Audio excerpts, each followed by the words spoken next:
7. Who took the honey? Since my mother had to go to work early in the morning, we needed someone to do some of the household chores, cooking, washing clothes, and cleaning our house. My mother decided to hire a part-time maid to come to work 3 times a week.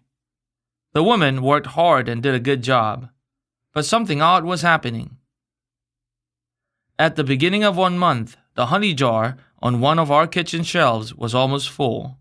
Strangely, every day the amount of honey went down a little more, and by the end of the month, the jar was nearly empty.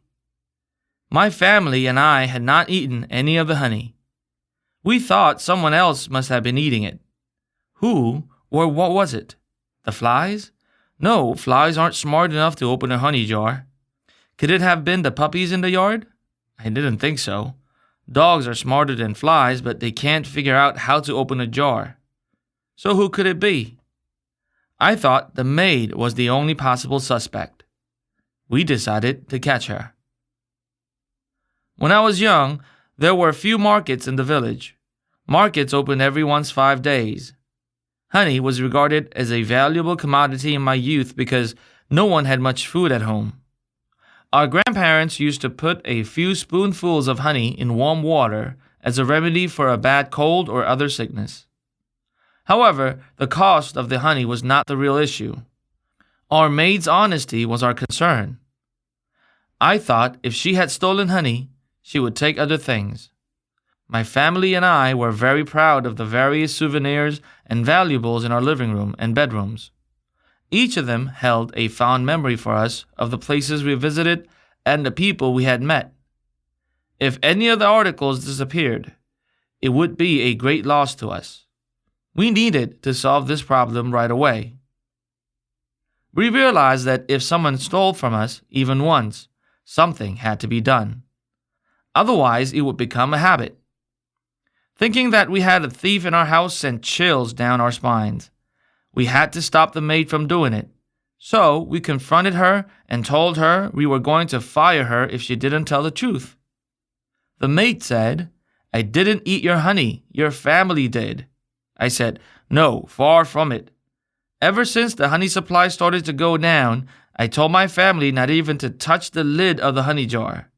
You have been the only person allowed to come into our kitchen. I'm sure you're the one who has eaten or taken the honey. But she was as calm as ever and said, "I put it on the food I prepared for you. Honey is better for you than sugar." So my family and I had eaten the honey after all, and we didn't even realize it. The maid was no thief. She was doing us a favor. We misunderstood her and almost fired her for no reason. My family truly had made a big mistake. Ever since that time, when I am suspicious of others, I give them an opportunity to explain themselves. This small incident reminded me of an old Korean story. One day, King Lee Sung-ge said to a great Buddhist monk, "I think that you are very handsome, but you look like a pig." "What do I look like?" The monk said, "You look like a great Buddha." Hearing this, the king denounced him and said, "How could you offer such flattering words to me when I severely insulted you? You must be a two-faced monk." The monk said calmly, "I swear that I did not flatter you at all, your majesty. Our minds are like mirrors. From the eyes of a pig, everything looks like a pig. But from the eyes of a great man, everything looks great."